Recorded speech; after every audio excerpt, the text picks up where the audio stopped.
Hello po, magandang tanghali po sa lahat na nakikinig ng online preaching dito sa By the Power, by the Holy Spirit of Christ. Sa araw na ito, tayo'y magba-Bible study muli. Ang Panginoon ay lagi siya nagpapala. Ang topic natin, excuse na po, ang topic po natin ay lakaran ang kanyang kalooban. Lakaran natin ang kalooban ng Panginoon. Sa ating buhay dapat natin lakaran. Sabi dito sa 1 John chapter 5 verse 11. Minamahal, huwag mong tularan ang masama. Sa halip tularan mo ang mabuti sapagkat gumagawa ng mabuti ay sa Diyos. Ang gumagawa ng masama ay hindi pa nakakakita sa Diyos. Even sa ating buhay, pero bago po yung manalangin muna tayo. Tayo mo tayo manalangin. Amang Diyos na makapangyarihan sa lahat na may likha ng langit at lupa. Sa araw na ito, Father God, na ikaw ang maparangalan ng lahat ng tao dito sa mundo na ito, Panginoon. Na ikaw ang dapat nilang kilalanin, Panginoon. Na ikaw ang dapat nilang sambahin sa Espiritu at katotohanan, Panginoon. Kaya sa araw na ito, Father God, patawarin mo po kami sa aming mga nagagawang kasalanan. Di man to sinasadya sa isip, salita at sa gawa. In Jesus' name. Salamat, Lord God, sa papapalang binigay mo kalakasan. Salamat na muli mo akong ginamit muli, Lord God, sa paghahayag ng iyong salita sa araw na ito. Langisan mo ng aking labi sa paghahayag ng iyong salita. At loban mo po ako ng knowledge at wisdom. In Jesus' name, hallelujah. Hallelujah, hallelujah, Lord God. At patuloy ka pong kumilos sa kalagitnaan, Father God. Ano mang revelation mo sa araw na ito, come Holy Spirit, yakapin mo po ang bawat isa na maunawaan nila ang mensahe mo sa araw na ito. Na ikaw ang Diyos na nagbibigay ng pag-asa, pag-ibig sa bawat taong humahanap sa iyo, Panginoon. Sa pangalan ni Jesus, Amen. Tayo nang dadako sa ating babalikan ng ating tinapik sa araw na ito, tatapikin ito sa araw na ito. Ang topic natin ay lakaran ang kanyang kalooban. 1 John chapter 5 verse 11. Mga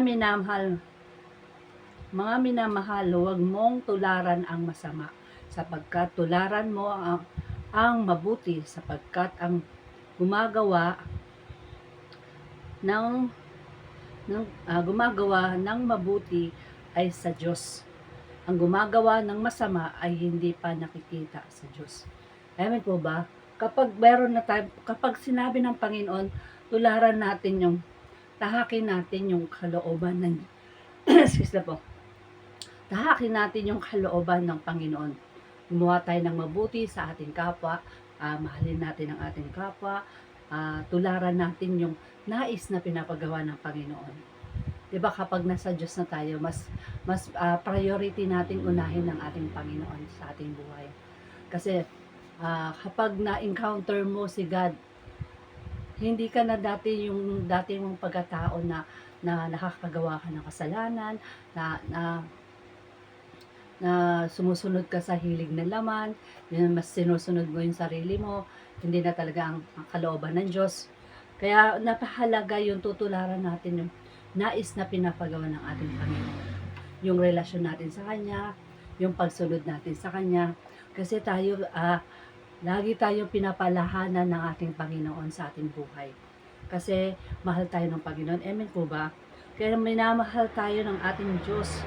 Kaya sabi niya dito, ng mabuti ay sa Diyos. Ang gumagawa ng masama ay hindi pa nakakita sa Diyos. Diba, for example po, pag wala ka sa Panginoon, hindi ka pa nakakilala sa Panginoon, nakakagawa ka pa ng kasalanan. Amen po ba? Kasi lahat po tayo dito sa mundo na ito ay makasalanan. Walang taong perpekto sa mundo na ito. Pero ang Diyos, lagi niya tayong pinaparemind na lumapit tayo sa Kanya, mahalin natin ang Panginoon. Kahit ano man ang nagagawa natin kasalanan. Kapag wala ka sa Panginoon, kaya kahapon na, di ba, ang testimony ko is, kami ng kambal ko is lasanggera talaga kami. Pero nung tinapik kami ng Panginoon, walang bagay na mahirap sa Diyos kung talagang aabutin ka ng Panginoon. Kahit ano man nagawa mo kasalanan, karumihan sa mata ng Panginoon. Hindi niya tinitignan kung ano yung kasalanan na nagagawa mo. Mas tinitignan ng Diyos yung paglapit mo sa Kanya para meron tayong kaligtasan. Kaya nga hindi natin alam mga bagay na ginagawa natin nung wala pa tayo sa Panginoon. Hindi natin yung ako ano yung mga nagagawa natin. Pero pag nasa Panginoon ka na, meron ka ng buhay na walang hanggan.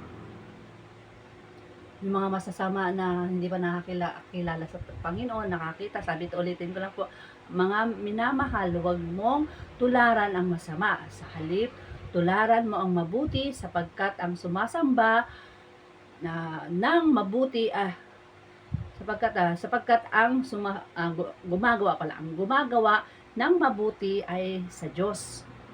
Ang gumagawa ng masama ay hindi pa nakakita sa Diyos. Di ba pag wala pa tayo sa ating Panginoon, nakakagawa tayo ng kasalanan, nakakalimutan natin, tawag dito, mayroon palang Diyos pero gumagawa tayo ng kasalanan. Alam po ba, kapag wala tayo sa Diyos, nakakagawa tayo ng kasalanan. Hindi pa natin alam mga bagay.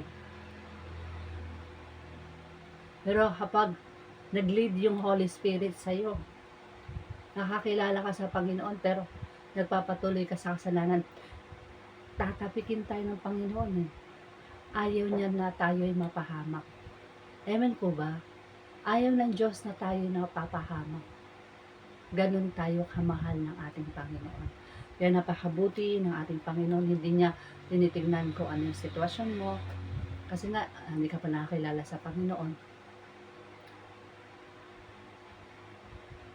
Ay sabi dito, ang gumagawa ng masama ay hindi pa nakakilala sa Diyos.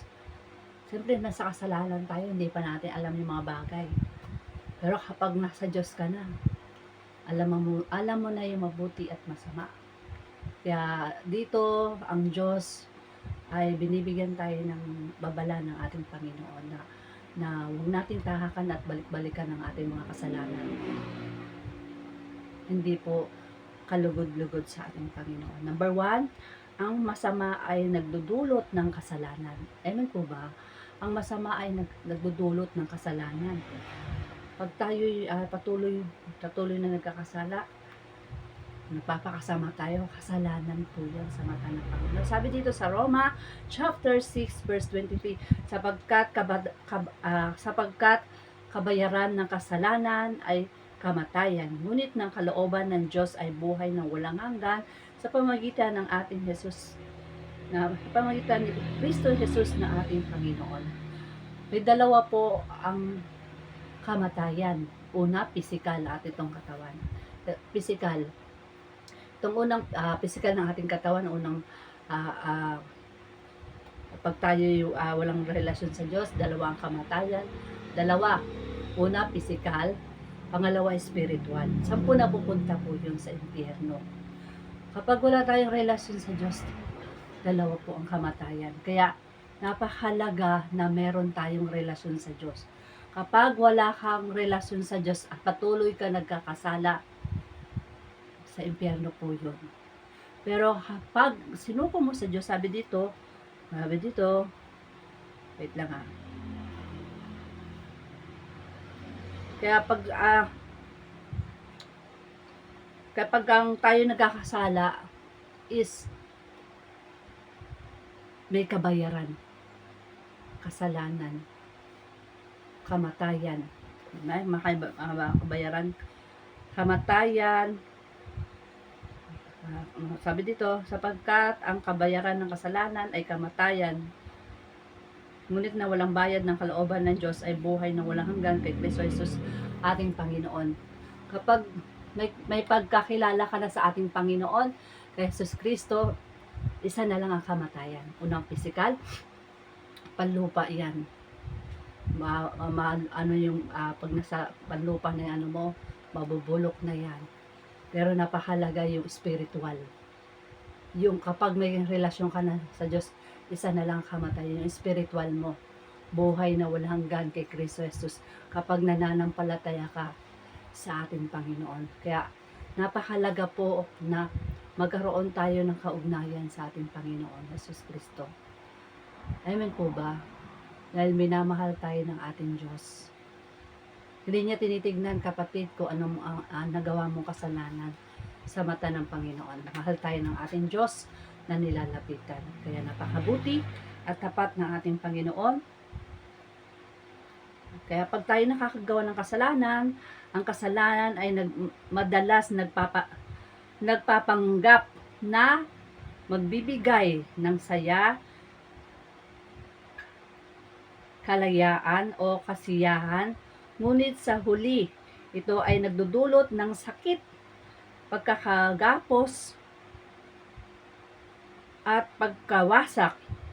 Maaaring magsimula ito sa maliliit na tila walang masama, ngunit palaging dinadala ka nito sa mas malayong kaysa sa iyong inaasahan.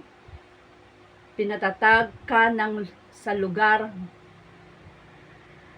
na hindi mo gusto at kinukuha ang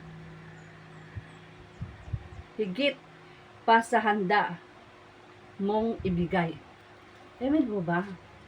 Kaya akala natin yung yung kasiyahan ng mundo na ito, kapatid, pansamantala lang. Kasiyahan, kalayaan, kala natin malaya tayo sa mundo na ito na hindi natin kilala ang Panginoon. O kasiyahan, masaya ka sa mundo na ito, pero wala ka namang relasyon sa Diyos. Ngunit hindi sa huli ito ay nagdudulot ng sakit. Lahat yan ng ating ginagawa sa mundo na ito, nilalaharan ng mundo na ito, ay may kabayaran yan lahat sa impyerno kung wala kang relationship kay God. Kaya very important talaga yung relationship natin sa ating Panginoon. Huwag natin babaliwalain ang ating Panginoon. Lahat yan aanihin natin ang sakit. Sakit ng latay doon sa impyerno, init sa impyerno, asupre na ipapainom sa'yo. Amen po ba? Pagkagapos, sabi dito, nagdudulot ng sakit, pagkagapos, at pagkawasak. Amen. Hindi mo na masasabi, Lord, doon sa Lord, balik mo ko, tulungan mo ko, wala na, huli na.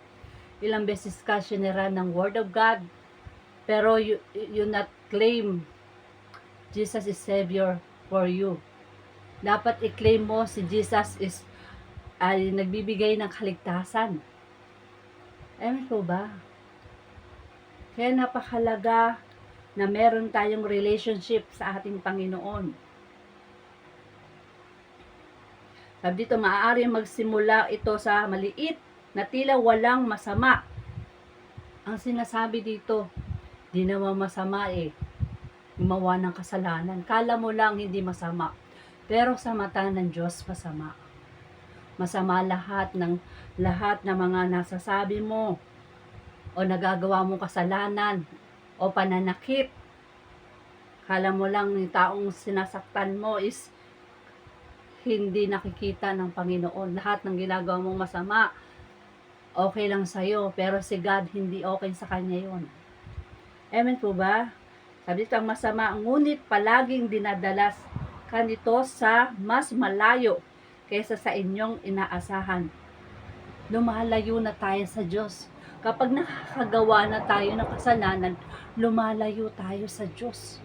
Amen po ba? Hindi ka na nadidinig ng Panginoon dahil nakakagawa ka na ng kasalanan. Lumalayo na tayo sa Diyos. Hindi na tayo nagpipray, hindi na tayo nananalangin, hindi na tayo nagpapasakop sa Diyos, hindi na tayo lumalapit sa Panginoon. Tayo'y lumalayo na sa Diyos. Amen po ba? Sabi dito, mas lumalayo kaysa sa inyong inaasahan. Pinagtatag ka sa lugar na hindi mo gusto.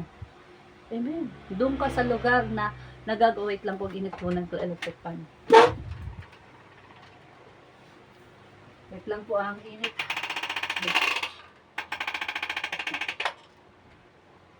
Kaya nakakaano po yung dito sinabi niya dito. Ulitin ko lang po . Sensya na po kung inano ka electric pa ng init po kasi. Sabi dito, mas dinadala ka nito sa mas malayong kesa sa iyong inaasahan. Pinatatag ka sa lugar na hindi mo gusto at kinukuha ang higit pa sa handa mong ibigay.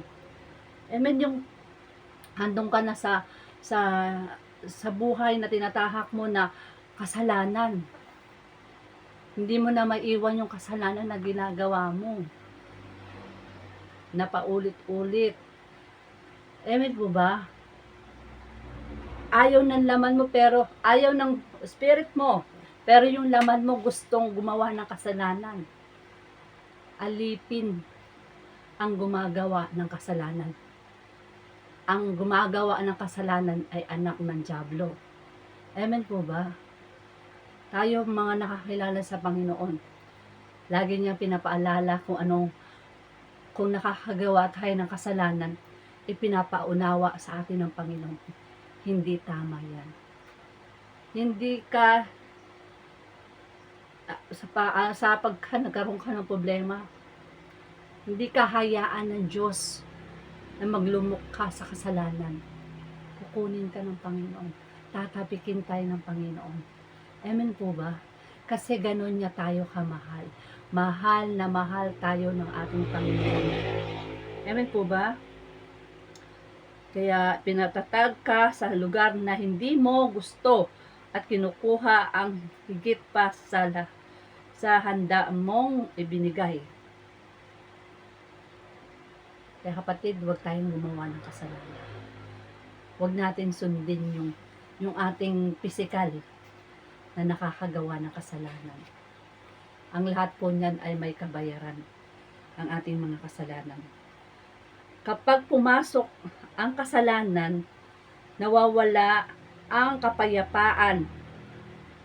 Humihina ang pananampalataya at napuputol ang ating ugnayan sa Diyos. Ano po ba? Napuputol kapag wala na tayong kapayapaan kasi ando ka na sa kasalanan. Mahina na yung spiritual mo na relasyon sa Diyos.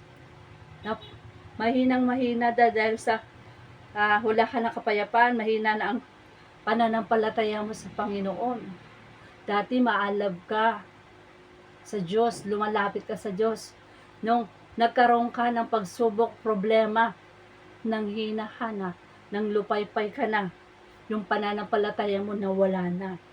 Naputol na ang ating ugnayan sa Diyos. Kapag tayo nakakagawa ng kasalanan, napuputol ang kaugnayan natin sa Diyos. Nawawala na. Nakakalimutan mo na ang Lord. Kapatid, si Lord hindi ka kinakalimutan. Pero tayo minsan, pagka nakakagawa ng kasalanan, Lord, ayoko nang lumapit. Makasalanan ako eh. Pero si God, kahit anong nagawa mo kasalanan, kapag lumapit ka at humingi ng tawad sa Kanya, patatawarin ka ng Panginoon. Ganon Kanya kamahal. Mahal tayo ng ating Diyos na nilalapitan. Kaya kapatid, huwag kang matakot na lumapit sa Diyos. Ano man nagawa mong kasalanan, gaano man kabigat ang nagawa mong kasalanan, hingi mo ng tawad sa Panginoon. Dahil ang Diyos ay nagbibigay ng second chance sa iyong buhay. Your life. Ang Panginoon nagbibigay ng forgiveness. Si God nagpo-forgiveness sa atin. Kasi ganun niya tayo kamahal. Kaya nga sinabi niya sa Romans 5:8, ngunit pinatunayan ng Diyos ang kanyang pag-ibig sa atin nang mamatay si Kristo para sa atin nung tayo makasalanan pa. Kahit hindi tayo kaibig-ibig, kahit tayo nakagawa ng kasalanan, minahal pa rin tayo ng Diyos. Kapatid, Jesus love you. Kung sino ka man nakikinig, mahal ka ng Diyos. Lumapit ka sa Panginoon at humingi ng tawad, tayong lahat ay makasalanan. Pero tayo binibigyan ng pagkakataon, binibigyan ng second chance ng ating Panginoon na tayo muling magbalik loob sa Diyos. Hindi ka kailanman ito nagdudulot ng kabutihan, tanging ang pagsisisi at biyaya ni Kristo lamang ang makakapagpapago. Ay, nabulol ako, sorry po. Makapagbabago, papabago at makapagpapanumbalik sa atin. Amen. Kapag tayo tumalikod sa kasalanan, humingi ng tawad sa ating Panginoon, tayo'y patatawarin ng Panginoon. Pagsisisi at biyaya ni Kristo lamang ang makapagpapabago at makakapagmanumbalik sa atin. Kapag tayo humingi ng tawad sa ating Panginoon at ating pagsisisi ng ating mga kasalanan, humingi tayo ng tawad sa ating Panginoon, tayo babaguhin ng ating Panginoon at tayo manumbalik sa Kanya kasi mahal niya tayo. Hinihintay lang ng ating Panginoon na tayo manumbalik sa Kanya. Hinihintay lang ng Panginoon na lumapit ka sa Kanya. Hinihintay lang ng Panginoon magsisi ka sa lahat ng nagawa mong kasalanan. Kasi mahal ka ng Diyos. Hindi niya tinitingnan yung kasalanan mo, kapatid. Yung mga kasalanan natin, hindi tinitingnan ng Diyos yan. Yung tinitingnan ng Diyos, humingi ka ng tawad. Magsisi sa lahat ng nagawa mong kasalanan at magbalik loob sa Kanya. Kasi mahal tayo ng Diyos. May bahagi ba ang inyong buhay? Tanong ko lang po sa inyo. May bahagi ba ang iyong buhay na sinasabi ng kasalanan hindi naman ito masama? Napakano, no? Pag tayo na nakakagawa ng kasalanan, di ba masama yun? Masama po yun. Meron akong na-encounter na ganyan, nakakausap ko din. Sabi niya, hindi naman kasalanan yung nagmahal ka, hindi naman kasalanan yung tawag dito na hindi naman daw masama.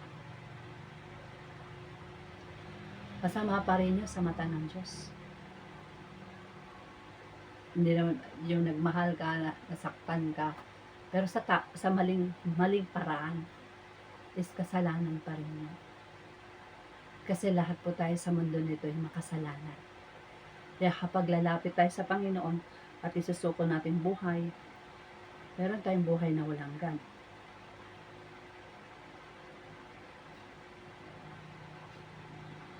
Kaya masama yung kasalanan ay masama. Masama ang kasalanan. Amen po ba? Alalahanin mo, bawat kasalanan ay isang hakbang palayo sa Diyos.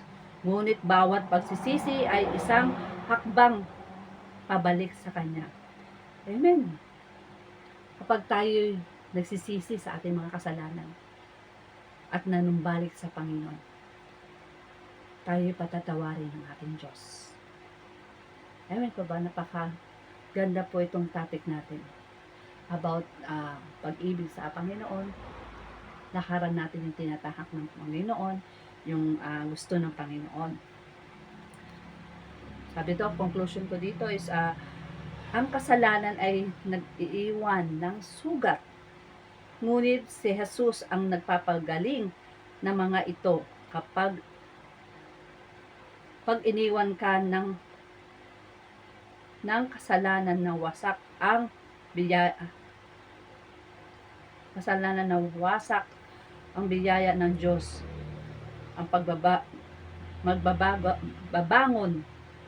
Biyaya ng Diyos ang magbabangon at magpapatubo sa iyo.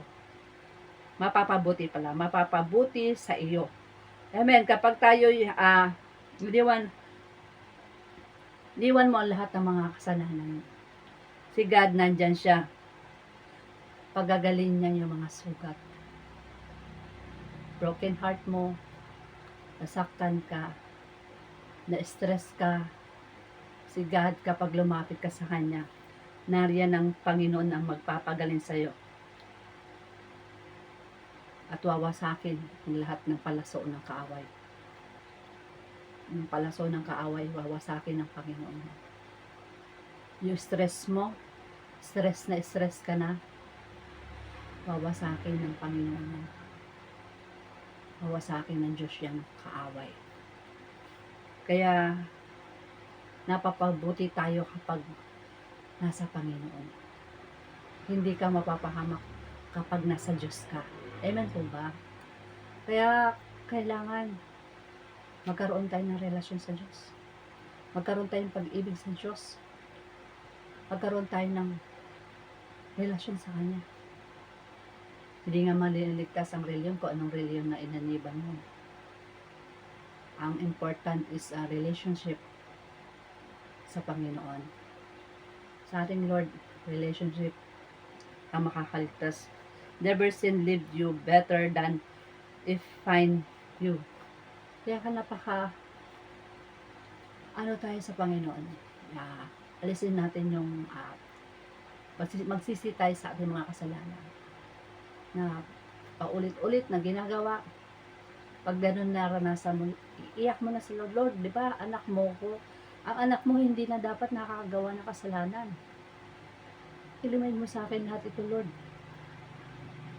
Tulungan mo akong mabago. Lahat ay babaguhin ng Diyos natin. Yun lang po, sa Diyos po ang lahat ng kapurihan. Naway yung may natutunan kayo sa araw na ito, sa ating pagbubulay-bulay ng salita ng Diyos. Tayo mo ko tayo manalangin, Amang Diyos na makapangyarihan sa lahat na may likha ng langit at lupa.